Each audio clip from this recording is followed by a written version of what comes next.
Now we have to make a video about the drama afterwards if we do this. Yeah, true.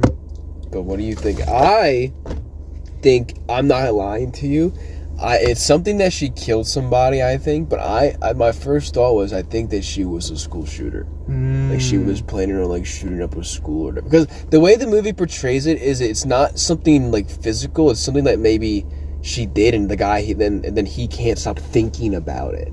So either she like did something to somebody else that he just can't get over, or she was like thinking of something really violent. Maybe she used to kill animals. I think it has something to do with violence though. Yeah, maybe she killed like a pet or something. Yeah. It's either that or it's something so small and so minuscule that he's just gonna take way out of proportion, and it's just gonna be because it doesn't seem like a comedy. It seems like a drama, like a weird thing. But then there's blood in the trailer too, so it's like a horror thing. Not horror, but like thriller, I guess. But I'm genuinely curious. It was some of the best marketing I've ever seen. And I almost saw a spoiler, and Me too. I looked away. So that's why I'm trying to do this right away. Right. I don't know. Maybe like, I don't know. Maybe she poisoned her mother by accident or something. Maybe something that has to do with him, like, but they didn't know each other yet. Oh, maybe it's like she fucking. Because the whole point of it is, like, the point of the bit that they're doing is, like, say something that was super embarrassing or whatever. Maybe she, like, had sex with his brother before they met, or... Like in the community when it turned out Shirley bullied, what was it, Jeff, when he was a kid? Yeah, like the ping pong thing. Why is it... Okay, wait. You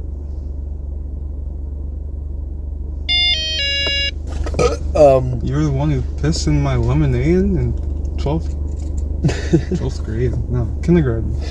But maybe it was like she had the chance to save someone that he knew, or like to help them, but then she didn't do it, and then like because of that he lost a friend or something. That's actually a good idea. That maybe it was something he did that she did to him. I already know you're gonna be so pissed. Why? What if it's like something that's so small? Well, I won't be if it's understandable. Like, say it's like something so small, but it's like how like just like it doesn't make any sense why you would do it. And then she has no like reason to defend it. Just I don't know. It would. There's a way for it to make sense. Like if it's just like say like she like, oh, I used to fucking play with silly bands and let them cut off my circulation, and he freaks out. It's like, oh no. Yeah, like that. No, not like that. But say she like, she's like, I used to, I don't know. I'm trying to think of a good one for this example. I used to steal my stepbrother's stuffed animals when he would go to sleep, because when he would wake up, he'd freak out. It's like, that's technically harmless, but like why would you do that though? Like, it's like, what, like, and since she did it till she was like 12, 14 years old. I'm like you did it for that long? Why would you do, like, I would just, and then I'd be thinking at night, and then she would move at night, and then like things would be, I'd be like, what are you doing? Why are you like, something like that. It's like that's probably gonna be a scene. It's unreasonable to be as mad about it, but like it's just like, it doesn't make sense why you would do it for so long and then not mention it. Like why? Like why was it hidden? Why is it now? Why is that the most embarrassing thing now? Like something like that. That would make sense. I've had something like that happen before. I dated this girl, and one day she mentioned how she killed someone before. Okay, you have to tell me more about that right now. She was being bullied, and this kid kept messing with her. So one day she smashed his head against like the wall in the school bus. Oh. And he died. He was 6. I forgot how old she was 6. I forgot how old he was. And you ran away right after that, right? No, you got in the car and drove. I kept thinking about it. But what got me was that she didn't feel any remorse. Yeah. A couple we saw the kid's mom in the store, and then like the kid's mom was looking at her kind of funny, and she was like, you better stop looking at me before you end up like your son. I was like, maybe you probably shouldn't have said that. Yeah, so that's when you ran away. How long between her telling you about the actual murder and then her telling you that did you run away? About 4 or 5 months. You're fucking retarded. See, this is why I don't date people. That's crazy. You're retarded. But that's insane. So like, I mean, I guess she's 6, so she doesn't understand that like what she was doing. Yeah, but I mean, as you grow up, I feel like you should go to therapy and be like, okay, I can't believe I did that. Or at least kind of feel bad. Yeah, and she got away with that too. That's crazy. Yeah. That's I hope they switch schools after that. I don't know actually. I do know that like, you know, obviously there was a whole court case about it, but then the judge was like, she's 6. But the thing that's like makes sense. That's what I'm thinking. It might be something like that with the national. You might have lived out the movie already. I might have. You literally might just be like, we might just watch this movie and then you just be like, damn, that really was me. What if it's just like 200 bodies?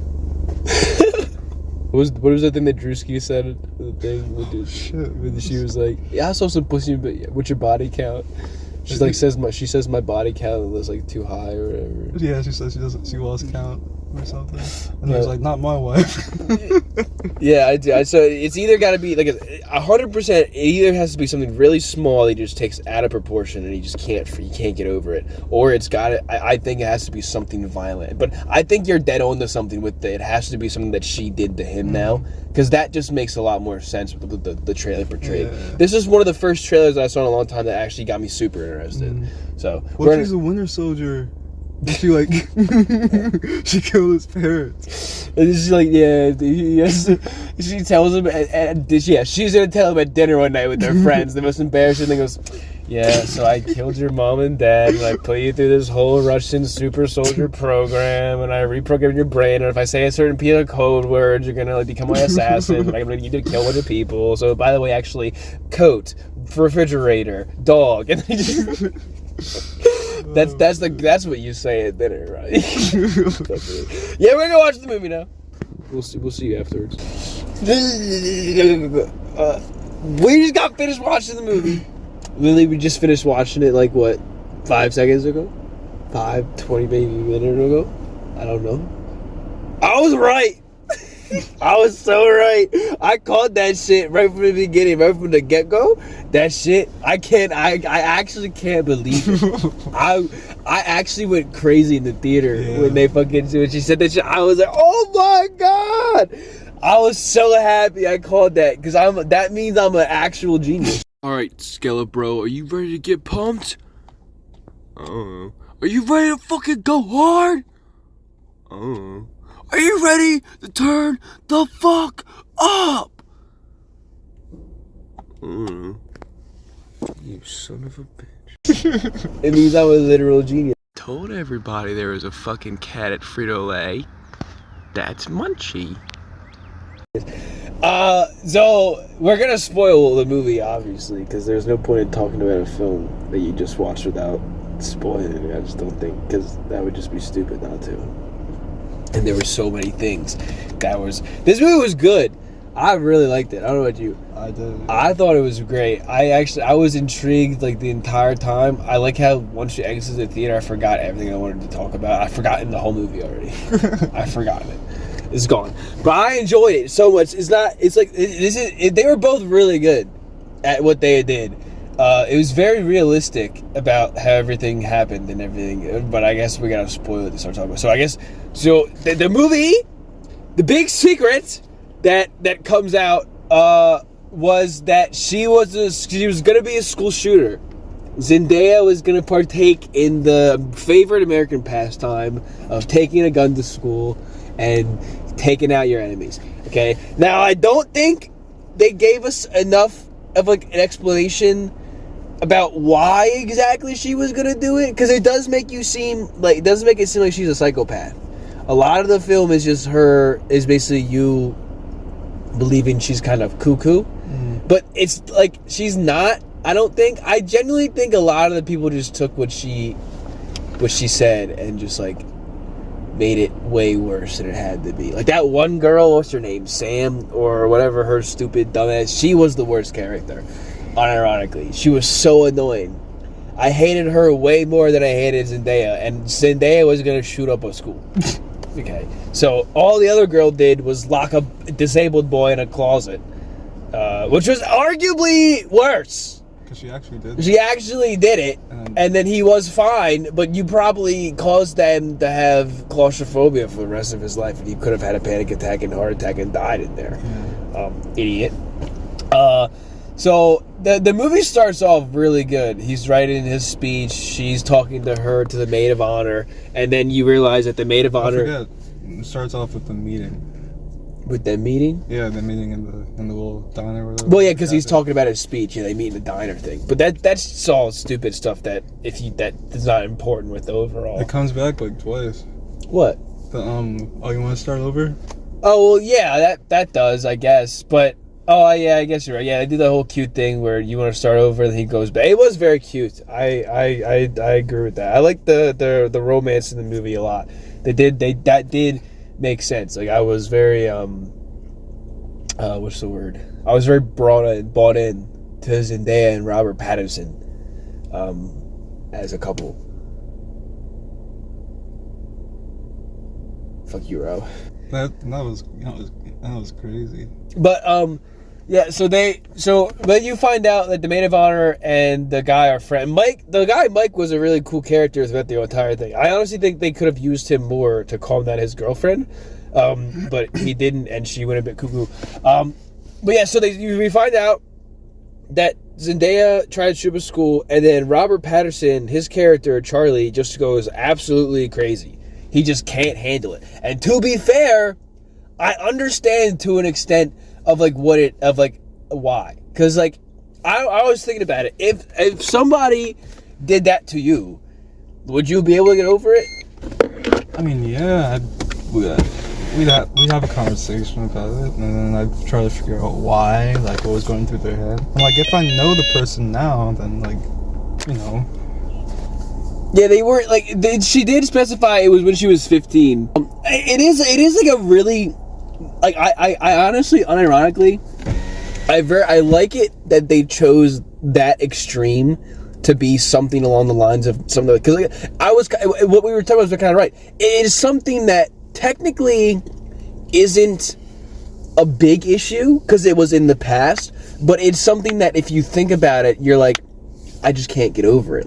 Like, why did she do it? What was in her mindset? How far did she go? All questions they literally asked throughout the movie. The movie does this good thing a lot of video games do, where it knows what you want to see and what you want to hear, like as you want to hear and say it. Like the first time we hear that she tells him the secret, I look over to you and I'm like, why are they not talking about why? Why are they not talking about what she was thinking about at the time? And then you realize the whole thing, the reason she, it's very subtle too.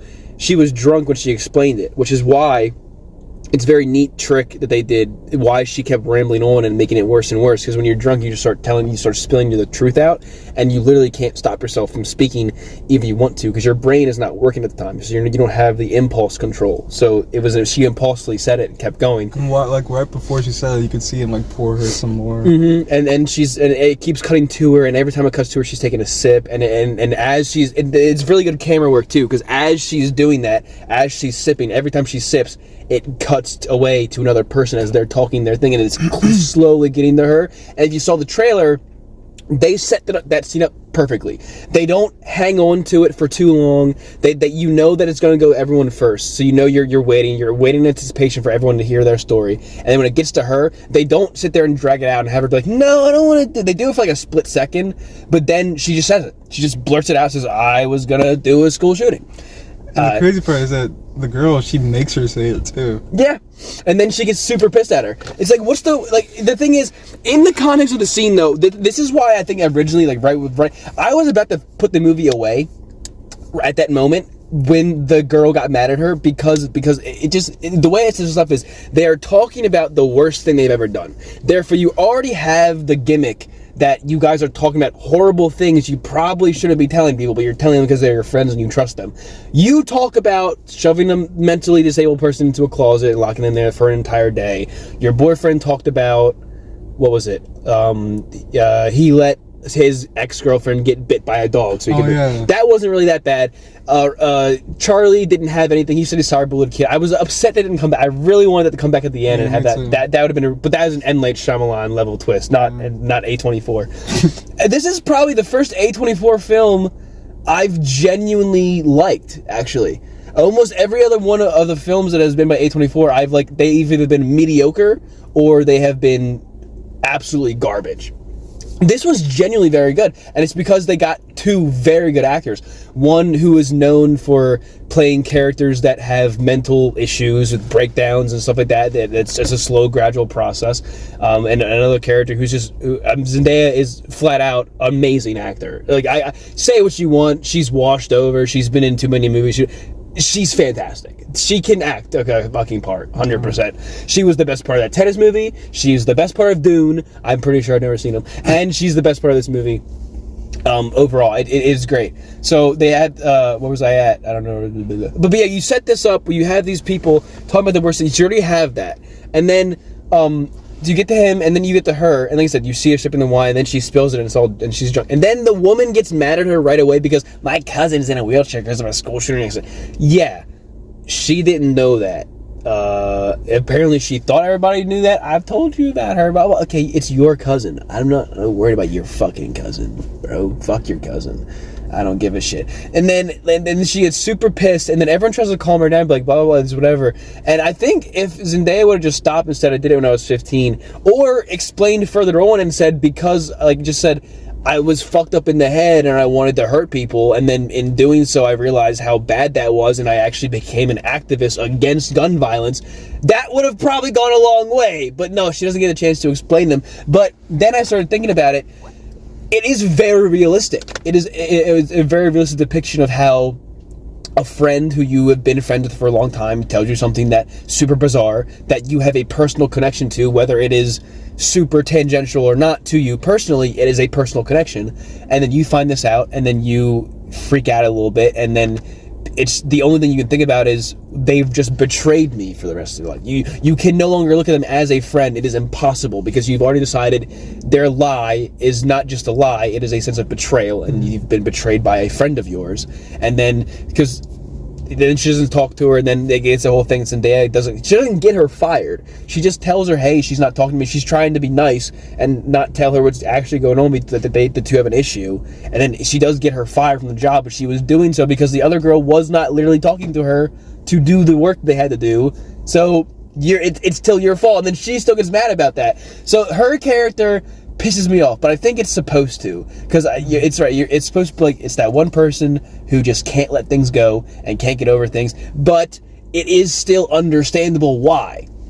It's a big issue. I know I asked you, if someone came up to me and they said, but Zendaya said, I think I would be able to get over it, honestly. I would literally just be like, just why did you do it? Like, what was going on in your head? And then they tell me, like, hey, it was the bullying, it was everything like that. Like, how far did you go? I would still be a little hesitant and scared when they, like, had, like, he would, where, like, say a gun things sort of happen around us, it would trigger me and be like, whatever. But I would get over that. And I also think that if he would have just explained to her, be like, look, you just told me, it just happened, we're about to get married. That's another thing too that's just not talked about, but it's like an actual big thing in the movie, a big stressor that's just added on in the background. They are getting married in like a couple days while all this is happening. Yeah. So it's a bunch of drama and stuff, since it's called The Drama, a bunch of that while they are also worried about getting married and having to do all of that. It's so good, and they do ruin that at the very end. Near the end of the movie, they've ruined that bit, but it is a very nice thing to have in the background to think about. What? They've ruined the marriage part of, like, the stressing of the wedding, because near the end of the movie, remember how it literally goes from them arguing with the DJ and he's freaking out because he just cheated on her and everything, and then it snaps and he's perfectly happy at the wedding. We're missing a whole day of stuff that I feel like should have been involved, of him becoming normal again, because it just feels like he snaps back to reality really quickly, and it doesn't make sense with how everything else in the movie was doing, where it was a slow, gradual process. And then, because they inevitably do talk about the things. It's just too late by the time they get to talking about it. Which, again, is a very realistic picture. It's you're sitting there, you're paranoid, you don't want to bring it up again, because what if you bring it up, you're talking about it again. If you talk about it again, then it's open. Maybe it's better just forget about it, but you can't forget about it, because if you don't talk about it, then you keep thinking about it. And it's very realistic. So even the point is, they're having visions of like, this is what I want to happen. Like when she is sitting there the next day miserable after she got drunk and told them, and then she has the vision of him just laughing it off and coming and kissing her, and then he comes and sits down, and what actually happens is they have a talk, and she's depressed and they don't want to talk about it, and then she throws up again. It's like you want a certain reality to happen, but you know it's not, but you're trying so hard to push it that you're thinking about it. You see it happen in your head, but then you have to actually face reality, which the movie tricks you a lot of, like, what's real and what's not. Sometimes it does it subtly at the very beginning, but then it's very easy to see that what's fake and what's not. Yeah. It's very good. And like, I would be able to get over it as long as I talked to them about it, as long as they explained to me everything, and I genuinely think I would just get over it. And I would tell that person, Sam, her name, the one who got mad, I would literally tell her, you are no longer invited to the wedding. I don't trust you to not cause a problem.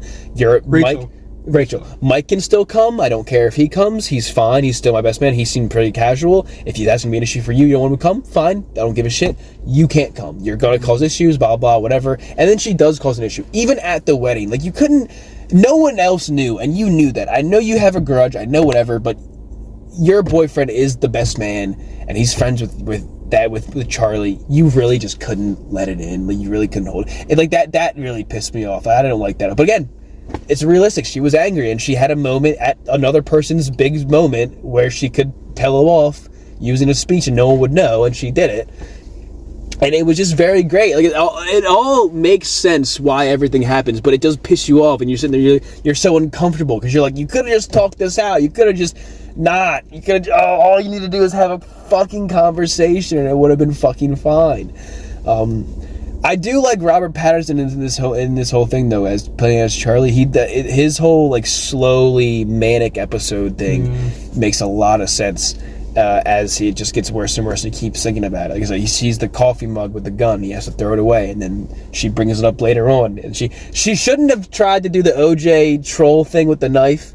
That was pretty fucked up. Trying to, you want me to stab you? Yeah. Like, I feel like there should have been a thing where he would be like, look, it just happened. You just told me. It's gonna take me a minute to get used to it. I know it's our wedding coming up, but look, I'm sorry. This is a huge thing that you've just laid on me. She's getting desperate, like trying to lighten the tension. You know? Yeah, and it's nice to show them have that relationship beforehand, because then it does make sense why they are a bit easy going with it at first before they take it more seriously, and why they don't want to talk about it. Like the thing when they're trying to have a serious conversation and she pulls his pants down. Yeah. And they start laughing. Yeah, and then he tried to do it to her, and then he hit her in the nose and everything. And then you get to the actual... I was weirded out, because I thought they definitely showed a scene after they find out the school shooting thing of the wedding being massacred with bullet holes. Yeah. But I'm guessing now that was a fake thought that Charlie had about the wedding. But that is just crazy to be thinking about like that. Like, he was kind of going off the rails. He needed I generally said it, and I generally think it's true. All they really needed was one marriage counseling session, like right before they went, and they could have just cleared the air of everything, I think. Overall, the drama, very fucking good. Loved it. I thought it kept its own continuity very well. Every time you saw something happen, like you would see, like we saw Charlie. They talk about the cousin, how the cousin's gonna go to the wedding, and she has to ask if Sam's gonna be okay with it or whatever. And we're like, why the fuck would you even ask that? You don't need to do that, blah blah blah. And then it cuts to him finding her out in the street. That doesn't even go anywhere. But it cuts her finding her in the street and then talking to her, and she's like, why would you do that? You're just making everything worse. And then he just makes it worse. And then he makes it worse, yeah, because he cheats on him with the secretary at the museum. And then she tells her boyfriend that he's sexually harassed. Fuck you. No, he did. No, I think she told him that though. He told like he was during the speech, he blurted it out, and then he was like, "Wait, did that happen? Like, did you actually kiss him or whatever?" Like, cause like he's like, "Not with Misha. Like, I don't know why I did that with Misha." No, I know, but I'm saying I don't know where he got the whole "did you sexually harass her?" Oh yeah. I think the guy made that up. Oh, okay. And then that's why he went up to B. That's why he did whatever. My theory is that they don't know it. Like, neither of them know it, but he's a kid that he bullied. Like I said, I really do. I wish the cyber thing came back and he like shot up the wedding at the end. That would have been a nice end that shot. That's what I thought was gonna happen when they revealed the DJ. Yeah. I think maybe that was intentional. The DJ guy was funny too, but like I've forgotten most of the stuff I really wanted to riff on about the movie because I've forgotten most of the stuff about the movie. Maybe I don't know. I just talked about it for a little bit, but it was really good. I do liked it, and if you heard the spoilers and you still want to go watch it, I highly recommend you should go watch it because, like I said, it was just a fantastic film. It's literally just like it's one of those movies that you can go to, you can get really into it. It's a movie that feels like it's trying to entertain you. Like, it's genuinely entertaining. It has a genuine story with characters that you learn to like and that you want to either have bad things happen to or have good things happen to you. Like, we were both wanted at the end of the film, we both were like, I really hope they get back together, because no matter what, throughout that entire film, they were freaking out with each other, they would do whatever, but you did notice and you did see they were a very good couple. They did love each other a lot. They were like a perfect match for one another. It was just one little issue they had that they just needed to talk about and get over. And sometimes, just like real life, you need a big, something huge to happen to you for it to get you out of it, for you to get you out of the little slump. Like something huge, either like something really depressing needs to happen, something really bad, or something really good needs to happen. It even happened for Zendaya's character in the movie herself. She was about to shoot up the school, and then another tragedy happens. She notices people crying and upset, and they're talking about how bad that person must be and how horrible of a mindset they must have, and it literally tricks her brain back into thinking rationally and being like, hey, this is not good. And then she becomes an advocate for gun control, and she throws the gun into the lake and everything. And that, like, it just goes to show that sometimes what people just need is a push. So the guy was freaking out all the way. The wedding happened. He was freaking out up to the wedding. The wedding finally happens. Everything goes cattywampus, goes balls up. Everything goes fuck all. He goes to a diner. He's probably at the lowest moment of his life, and then she comes back in. Can we just restart? Can we start over? And then it's very cute, and they do, and you're happy about it, because even though the movie's trying to say she's a psychopath and he needs to run, and now he's kind of also cuckoo too, they're meant to be still. Like, they still like each other. You can have these huge issues and these huge problems, but at the end of the day, it gets you get over because of love. Like, love triumphs over all is like the super bland message of the whole movie. If you really want to get down to the nitty gritty of it, it's boring, but it is. It's like love triumphs over school shootings. I genuinely, like I said, it was entertaining. It was funny. It was dramatic. It was romantic. It had everything a movie like this was trying to have in it.